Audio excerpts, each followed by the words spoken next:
গতকালকে হান্নান হেড অফিসে আসে। হেড অফিসে আসার পর আমার সাথে ছিল।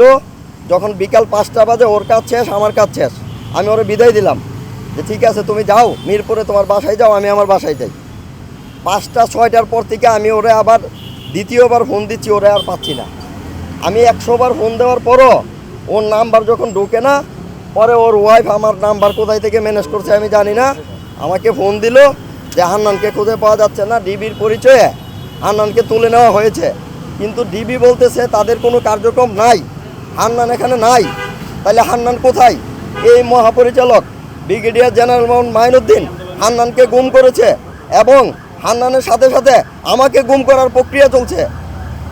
আমার মামলা একটা চলছে, আমি আরেকটা মামলা দেওয়ার জন্য হাইকোর্টে যাচ্ছি। এখন বাঁচতে হবে ভাই, বাঁচতে হবে, আগে জীবন বাঁচাইতে হবে। এখন আমাদের জীবন হুমকির সম্মুখীন, উনি দুর্নীতি করবে এটা আমরা বললে যদি আমাদের জীবন যদি ঝুঁকির মধ্যে পড়ে যায়, আমরা কোন স্বাধীন দেশে বসবাস করি?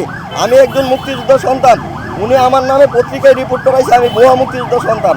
একজন আনিস আর একজন সালাউদ্দিন সারা বাংলাদেশে ঘুরে ঘুরে আপনার বদলি বাণিজ্য, টেন্ডার বাণিজ্য, স্টোরের মালামাল কিনা, তারপর হচ্ছে আপনার মানে যত দুর্নীতি আছে, যদি কেউ তাদের সিন্ডিকেটের কবলে টাকা পয়সা না দেয় তাকে বারবার বদলি করা হয়। আমাকে 2 বছর 10 মাসের মধ্যে আমাকে 5 বার বদলি করছে।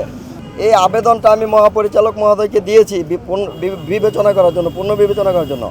উনি বিবেচনা করে নাই। পরবর্তীতে আমি সেবা সুরক্ষা সচিব, সিনিয়র সচিবের বরাবর আমি দিয়েছি। উনি আমার পক্ষে রিকমেন্ড করেছে, 5 বার বদলি করেছে, এই জন্য উনি অন্যায় মনে করেছে, উনি রিকোয়েস্ট করেছে। ওনার রিকোয়েস্টও রাখেনি, আমি আদালতে মামলা করেছি, রিট করেছি যে আমাকে এত বারবার যদি বদলি করা আমি পরিবার নিয়ে চলি, এটা কেন? উনি রিটের শুনানিতে 3 দিন সময় দিয়েছে ওনাকে, উনি 15 দিনের সময় বাড়ায় নিছে, মামলা চলমান। এমতাবস্থায় গতকালকে উপদেষ্টা স্বরাষ্ট্র মন্ত্রণালয় এবং সেবা সুরক্ষা সচিব ফায়ার সার্ভিসের একটা ভিজিট ছিল। এই ভিজিটে হান্নান, আমাদের 2 জনের নেতৃত্বে এবং আরও লোক আছে, আমরা একটা শান্তিপূর্ণ ডিজির পদত্যাগ দাবি করার একটা পদক্ষেপ নিয়েছিলাম। আমাদের সাথে প্রায় অনেক লোক যোগদান করতেছিল। তখন আমাদেরকে ফায়ার সার্ভিস থেকে আশ্বস্ত করে যে আপনাদের সকল কিছু আপনারা এই করেন সেই করেন, আমরা করব, আমরা আপনাদের সকল কিছু দেখব, এরকম বলতে থাকলেও আমরা আন্দোলনের দিকে ধাবিত হই। এক সময় শুনতে পাই উনি ডিজিএফআই, এনএসআই, তারপর হচ্ছে যত গোয়েন্দা সংস্থা আছে তাদেরকে, সেনাবাহিনী তাদের কাছে ইনফরমেশন দেয় যে আমরা সন্ত্রাস বাহিনী, আমরা এই করতে পারি সেই করতে পারি, এই জন্য সব কিছু মোতায়েন করে ফায়ার সার্ভিসে। মোতায়েন করার পর আমরা আর ভয়ভীতিতে যাই না আন্দোলনে। গতকালকে হান্নান হেড অফিসে আসে। হেড অফিসে আসার পর আমার সাথে ছিল। যখন বিকাল 5টা বাজে ওর কাজ শেষ, আমার কাজ শেষ, আমি ওরে বিদায় দিলাম যে ঠিক আছে তুমি যাও মিরপুরে, তোমার বাসায় যাও, আমি আমার বাসায় যাই।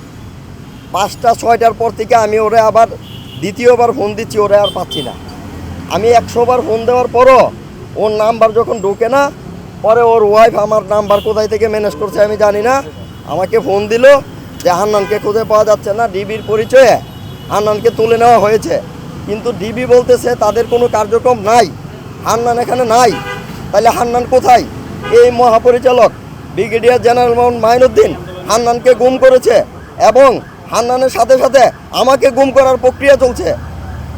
আমার মামলা একটা চলছে, আমি আরেকটা মামলা দেওয়ার জন্য হাইকোর্টে যাচ্ছি। এখন বাঁচতে হবে ভাই, বাঁচতে হবে, আগে জীবন বাঁচাইতে হবে। এখন আমাদের জীবন হুমকির সম্মুখীন, উনি দুর্নীতি করবে এটা আমরা বললে যদি আমাদের জীবন যদি ঝুঁকির মধ্যে পড়ে যায়, আমরা কোন স্বাধীন দেশে বসবাস করি?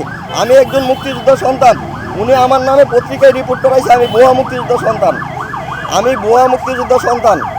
এখন আমি আপনাদের মাধ্যমে সকল দেশবাসী, প্রধান উপদেষ্টা, স্বরাষ্ট্রমন্ত্রী উপদেষ্টা মহোদয়, সিনিয়র সচিব, সেনাবাহিনী প্রধানের কাছে জোর দাবি, এই জালেমের কাছ থেকে আমাদেরকে রক্ষা করেন, নতুবা গুম হওয়া শুরু হয়েছে।